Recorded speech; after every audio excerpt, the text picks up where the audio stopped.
Michael Jackson, the king of pop, is how we know this man. In fact, throughout history, and even up until today, I may not be able to name any entertainer who has had a greater influence globally than Michael Jackson. A stellar career, dazzling glory, and timeless songs are what people say about him. Yet, that is not the entire story.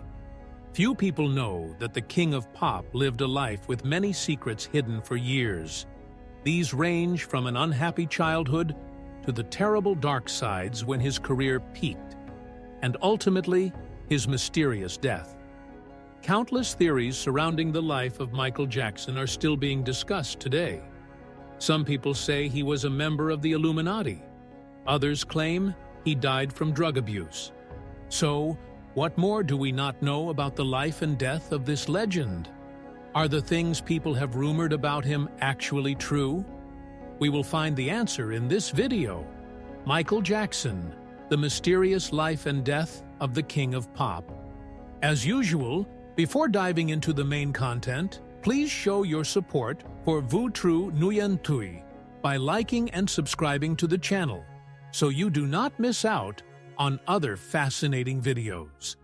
And do not take your eyes off the screen, because we are about to start the main content now. Although Michael Jackson is extremely famous and information about him can be easily found on the internet, we should probably summarize a little bit about that glorious life to better understand the secrets in the latter part of this video. In the smoke-filled, steel-producing town of Gary, Indiana, during the 1950s, was an industrial zone of America during the age of industrialization. Born into an African-American family with 9 siblings, Michael Jackson grew up in poverty. As working-class members of society, Joseph and Catherine Jackson still tried to ensure their children had enough to eat and wear. Most importantly, they nurtured a love for music. Joseph worked at a steel mill and occasionally played R&B music with his group, the Falcons. However, it appears that his love for his children was not as great as his love for music. Why is that? Because Joseph often physically assaulted his children with a belt, a switch, and anything else he could grab. He forced his children to practice until exhaustion, devoting all their time and energy to music. This was because he believed that only music could help his children escape from poverty. Michael Jackson wrote in his autobiography that his youth was a series of nightmares. He was not allowed to play innocently like his peers. Instead, he had to live and work in a terrible, hellish environment. Michael was once hung upside down by one leg from the ceiling by his father, and beaten until his father was tired. During those years, the king of pop often stood alone, crying in loneliness and sorrow. The feelings of fear and nausea haunted him long after, whenever his father appeared. In 1964, just the right age for first grade, Michael joined the family band, the Jackson Brothers, which included Marlon, Jackie, Tito, Michael, and Jermaine.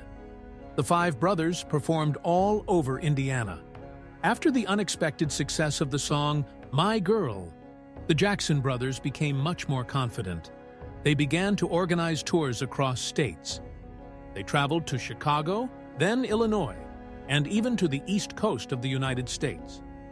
In 1966, the group changed its name to the Jackson 5, with the 2 main vocalists being Michael and his 3rd older brother, Jermaine. Surprisingly, the family band gradually achieved success that few had expected. 2 years later, the Jackson 5 signed their first recording contract with Motown Records and began making their voices heard in the American music scene. The band received numerous praises from the audience and music critics after their songs held the #1 position on the Billboard Hot 100 chart for a long time.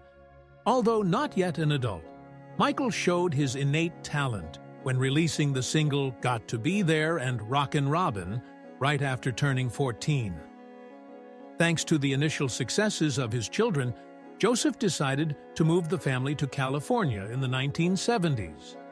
Their first residence was at 1616 Queens Road, Los Angeles. And of course, it was bought with the money his sons earned from music. During this time, the press referred to the Jackson 5 phenomenon as Jackson Mania, implying the enthusiastic admiration of the audience for the Jackson family. The Jackson 5 later entered a period of decline when their relationship with Motown Records soured.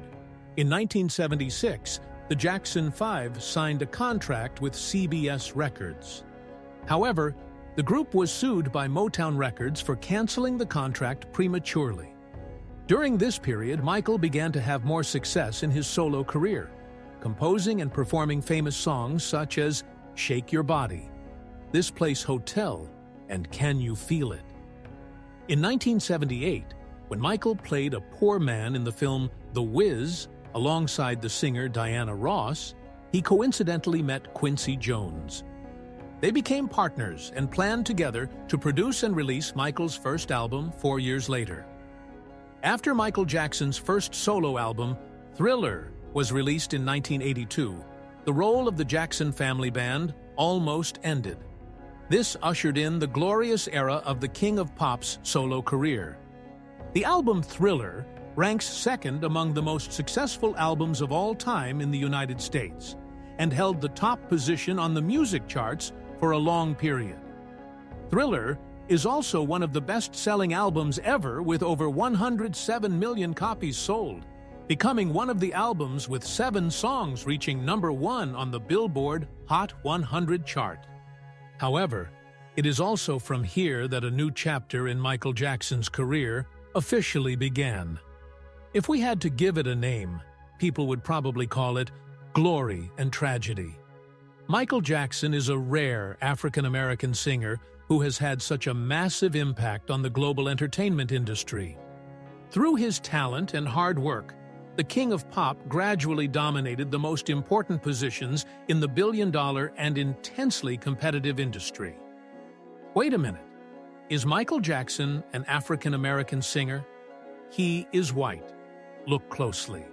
He is whiter than if I were to apply bleaching cream. First, Michael is 100% African-American, and second, he did not use bleaching cream. That is correct. The story of Michael Jackson's skin color is quite complex and not at all cheerful. In the early 1980s, Michael Jackson was the most talked-about African-American singer in the media. He was hailed as an African-American superstar, receiving almost absolute support from audiences, including white, Asian, and Native Americans, and, of course, most black people. Michael Jackson was a symbol of the success and striving of African-American artists in the land of the Stars and Stripes. The fledgling television channel MTV gained one of the most important positions in the world of entertainment, thanks to Michael Jackson. Suddenly, everything began to change. Take a look here. Many fans were surprised when Michael Jackson appeared, as his outward appearance, especially his skin color and face, changed significantly. He no longer looked like the African-American person he was before. By 1992, Michael Jackson's skin visibly lightened, and the media made it a very lively topic of discussion. Regarding the press reports, Michael did not deny the change in his skin, but explained that he suffered from vitiligo, a disorder causing skin depigmentation. However, this explanation did not appease the dissatisfaction of the African-American community in the United States. They believed he was trying to run away from his origins, seeking to become a white person to find greater opportunities for success in American society, which was notorious for racial discrimination. A plastic surgeon in New York revealed that Michael even used the scalpel excessively to modify his nose, teeth, jaw, chin, lips, cheekbones, and even used skin bleaching products. Some American tabloids spread rumors that Michael Jackson slept in a sealed room filled with oxygen gas to prevent aging. But is that the truth? What really happened to the skin of the King of Pop? Could a person be willing to deny their origins and skin color in exchange for money and fame? Perhaps the answer will be revealed by this man. His name is Arnold Klein, Michael Jackson's dermatologist when he was alive. He said that Jackson showed signs of vitiligo in 1983, a condition characterized by the loss of skin pigmentation in patches. Not only that, the King of Pop also suffered from another chronic skin condition called lupus erythematosus. After 4 years of monitoring in 1986, the doctor diagnosed Michael Jackson with the two aforementioned diseases and the need for intense intervention treatment. But the truth was even more devastating than that. Vitiligo not only had a negative impact on the physical health of the King of Pop, but it also caused Michael Jackson significant mental problems. The powerful impact of vitiligo on the body can cause psychological stress. Michael Jackson used light-toned makeup and possibly skin-bleaching creams to hide the uneven patches of skin caused by the disease. The creams made the singer's skin lighter, and with the effect of the makeup, he could look very pale, as we often saw. However, the public did not understand him. People continuously attacked Michael Jackson because of his changing skin color. They said he was a bad role model for young African Americans, or fabricated stories that he wanted to look more white to participate in more movies and television shows. However, in an interview with Oprah Winfrey in February 1993, Michael Jackson gave a direct statement about this issue. "To my knowledge, there is no such thing as skin bleaching. I have never seen it. I do not know what it is." He officially admitted that he suffered from vitiligo and had to use makeup to conceal the unsightly, uneven skin tone. "It is something I cannot help. When people begin to make up stories that I do not want to be who I am, it hurts my heart. That is my personal problem. I cannot control it. But there are millions of people sitting under the sun to get darker, to be different from what they originally are. No one says anything about that. 62 million Americans at the time watched the interview and got their answer.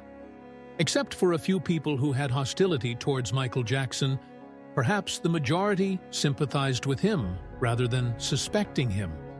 This interview also sparked a series of presentations about vitiligo, a disease that very few people knew about before the interview took place. Michael Jackson always proudly proclaimed that he was African American, and you will feel that more clearly in the letter he wrote to photographer William Pecci in 1988. "Perhaps I see our world through rose-colored glasses, but I love everyone on this planet. That is why stories of racial discrimination truly bother me. Because I believe everyone has equal rights. I was taught that and will always believe it.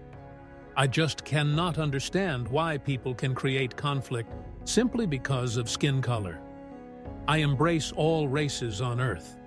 Discrimination is a manifestation of ignorance. We come into this world naked and vulnerable, and that reminds me that I am the same underneath these clothes, no matter what my skin color or race may be." Not long after his death, tubes of Benecin and hydroquinone creams were found in Michael Jackson's house. Both creams are skin-lightening agents and are recommended for adults with vitiligo covering more than 50% of their body, to bleach the remaining pigment and make it match the depigmented skin. Michael Jackson's autopsy confirmed that his condition of vitiligo was real. The singer's skin was found to have a severe reduction in melanocytes, the cells that determine human skin color. So, in the end, upon his death, the resentment about denying his skin color that the world had placed upon the King of Pop was finally clarified. However, it seems that fate had not yet let Michael Jackson go. He still had another, greater, and more terrifying injustice, which has not been cleared up even after decades since he closed his eyes. Do you know which injustice we are talking about? No snowflake is clean. That is what a Canadian artist who is currently working in China once said. And what Michael Jackson was accused of coincidentally fits that quote very well. The story will begin here. Look at this mansion. It is called Neverland. Yes, you heard correctly. It is the name of the magical land in the famous movie Peter Pan. Michael Jackson purchased the estate located on the hills of the Santa Ynez Valley in Santa Barbara County, California, in 1987 for approximately $19 million United States dollars. There is no need to discuss how tremendously large this amount of money was over 30 years ago. At Neverland, Michael Jackson built his own playground, along with an amusement park, a lake, a movie theater, and a zoo. The place was described as a decades-old American town for a lucky child to grow up in. It also had white gazebos, elaborately decorated streetlights, meticulously cared-for lawns and flower beds, tree houses, and a mock Native American village. Sweets were free and always available, and music played from speakers hidden in the rocks. One of the zoo's residents, the chimpanzee Bubbles, became Michael Jackson's most famous companion. Famous friends were often hosted by Jackson here. In 1991, the confidant of the King of Pop, actress Elizabeth Taylor, who had once gifted a white elephant to the Neverland Zoo, held her wedding ceremony with her seventh husband, Larry Fortensky, at this location. But the characters who received more attention were not these celebrities, but children. Children were also often brought to Neverland by Jackson, either through evening parties for child stars, such as Macaulay Culkin, or children selected from charitable organizations that Michael Jackson was involved in. And children are also the source of the injustice that Michael Jackson has carried up until now. The King of Pop was accused of child molestation in his mansion more than once. 10 years after his death, the 4-hour documentary film Leaving Neverland, directed by Dan Reed, once again stirred up endless controversies about whether or not the King of Pop abused children. The film revolves around the accusations of Wade Robson, 36 years old, a choreographer, and James Safechuck, 42 years old, a programmer, against Michael Jackson. These two men had previously filed a lawsuit against Michael Jackson, alleging that the legendary singer sexually abused them when they were children in the late 1980s. However, the lawsuit was later dismissed by the court because there was no specific evidence to prove it. Before the film's official screening, film festival director John Cooper arranged a medical team to be ready to assist those who experienced distress while watching the work, which explicitly describes child abuse. But what did the film say? James Safechuck revealed that Michael Jackson once took him, who was then a teenager, to various luxury stores and had him try on jewelry. Michael Jackson explained to the sales staff that he wanted to buy a gift for a woman, and therefore Safechuck's small hand was perfect for estimating the size. Michael Jackson then bought a gold ring with a diamond and gave him that gift in a fake wedding ceremony. The two even exchanged vows with each other and nearly completed a wedding. In Leaving Neverland, James Safechuck publicly showed the ring, while emphasizing that Michael Jackson used expensive jewelry in exchange for sexual favors, and that is the ring you are seeing on the screen. At the peak of the friendship, as Michael Jackson defined his relationship with the boys, he bought Wade Robson, the second accuser appearing in the documentary film, a pager, which was a hot piece of technology in the late 1980s, often used by the King of Pop to send messages or receive letters from fans. Not stopping there, the Neverland paradise that we admire had secrets everywhere. The secret locations included a private room inside Michael Jackson's home theater. These rooms used one-way glass, which allowed viewing from the inside out, but people outside could not see in. The clock tower of Neverland also had a hidden attic with a bed. Additionally, places like the swimming pool and the bathtub were also accused of being locations where the King of Pop engaged in child abuse. With the content having too many ambiguities, and lacking specific evidence from both sides, the battle behind the veracity of Leaving Neverland is still ongoing. The tension between Americans and the communities who love the pop legend, and social organizations for children and the accusers, is still very high. It can be said that people have never been so contemplative about a star. No one knows whether to believe the evidence and arguments of the lawsuit or listen to the living witnesses who struggled almost their whole lives to bring this shocking story to light. Until now, the accusations have not been clarified. The King of Pop is no longer here to defend himself. What will happen to this icon?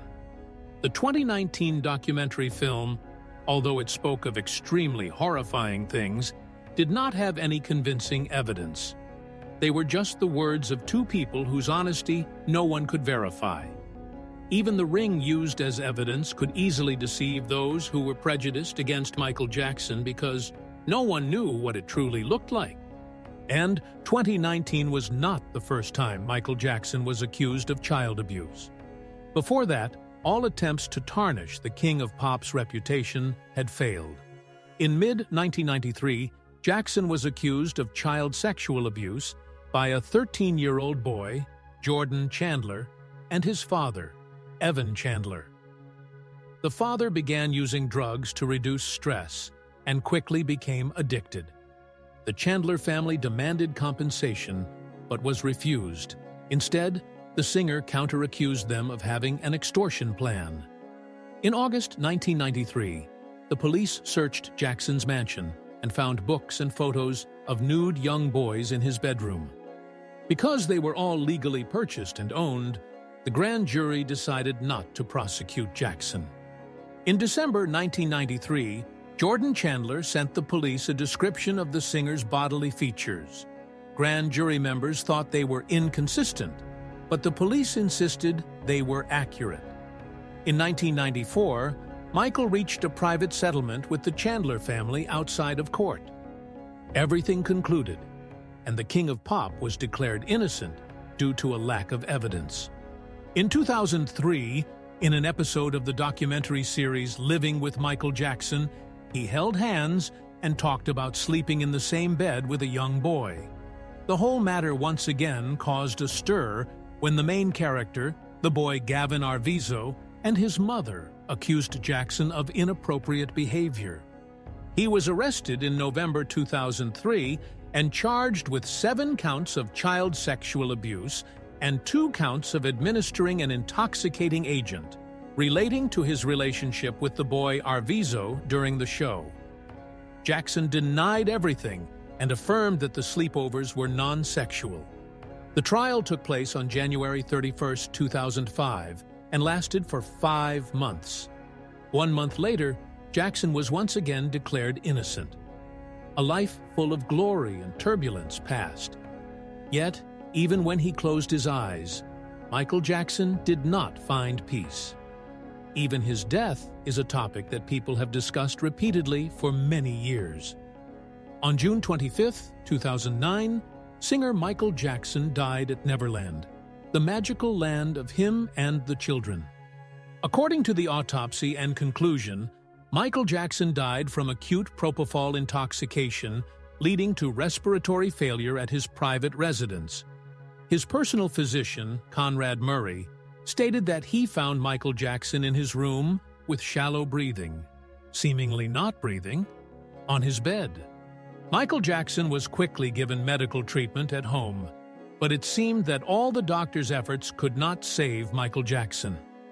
Following the 911 call at 12:20 in the afternoon, Michael Jackson was pronounced dead at the UCLA Ronald Reagan Medical Center. Michael Jackson's death was a huge loss for pop music and created a somber atmosphere around the world for fans. The King of Pop was still highly influential and charismatic at this time. He died while preparing for a series of performances in Europe.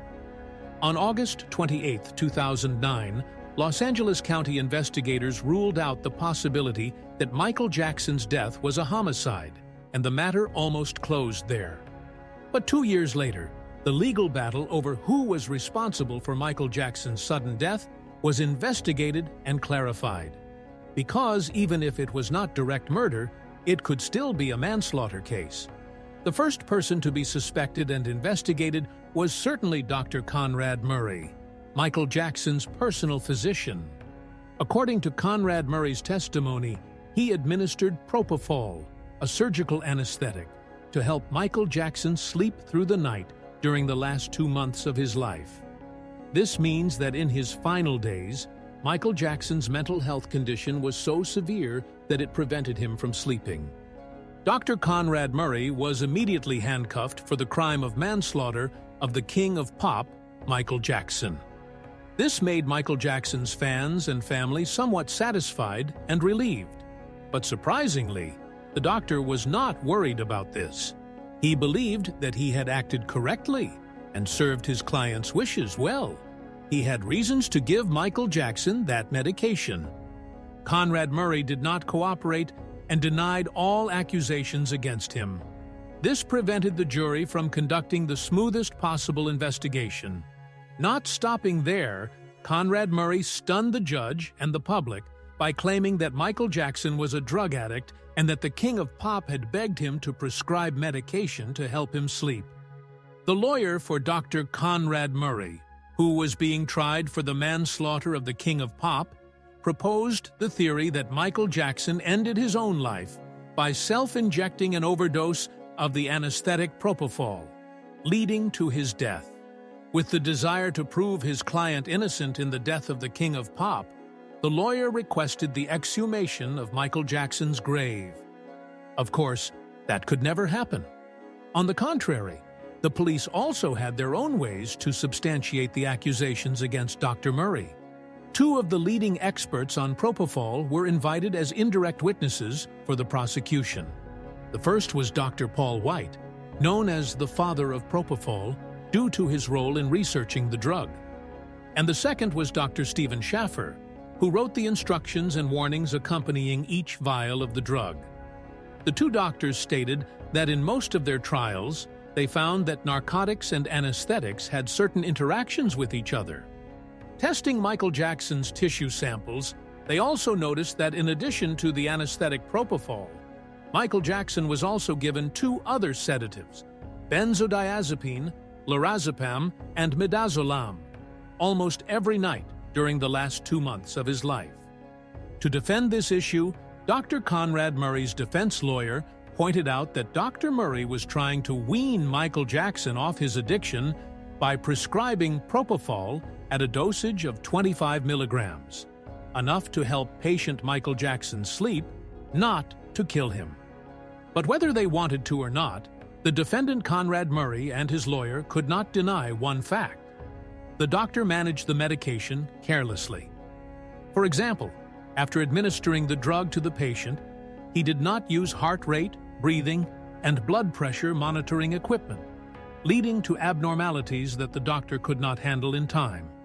More specifically, after discovering that Michael Jackson showed signs of respiratory arrest, Dr. Conrad Murray asked the bodyguard to hide all the medications before calling the ambulance. This proved that Conrad Murray also recognized his negligence when the incident occurred, and moreover, he definitely had a plan to cover up his guilt. People determined that Dr. Conrad Murray acted carelessly and deceptively, leading to the death of superstar Michael Jackson. That was a criminal act, not just a simple medical error. This is a crime, and the final result is the death of a person. In the latest statement and after reviewing the mitigating circumstances, the Los Angeles judge declared, "It is important to distinguish crimes." Many people think this is a case of medical negligence, but it is actually not. It is a case of criminal negligence, the manslaughter of Michael Jackson. A person commits criminal negligence when he acts carelessly, disregards human life, and is indifferent to the consequences. In reality, Michael Jackson died because of Conrad Murray's irresponsible actions. Conrad Murray crossed the line in treating his patient and caused the consequence of manslaughter. The evidence in the case showed a process of continuous lying by the doctor, that Dr. Conrad Murray lied repeatedly and was completely unrepentant. Dr. Conrad Murray gave Michael Jackson the extremely strong sedative propofol, but failed to carefully monitor the patient. Michael Jackson placed too much trust in Dr. Conrad Murray, and that cost him his life. After a series of arguments and evidence presented by the authorities, prosecutors, and those in power, the Los Angeles court sentenced Dr. Conrad Murray to 4 years in prison for his crime of manslaughter. This was because the doctor showed no sign of remorse and did not clearly understand the fault he had caused. This made him a danger to society. However, Dr. Murray actually only had to serve half of his 4-year sentence. Although he began serving his sentence in November 2011 and was due for release in November 2015, Conrad Murray was released early due to good behavior and because the large number of new prisoners forced the prison to reduce the number of old inmates.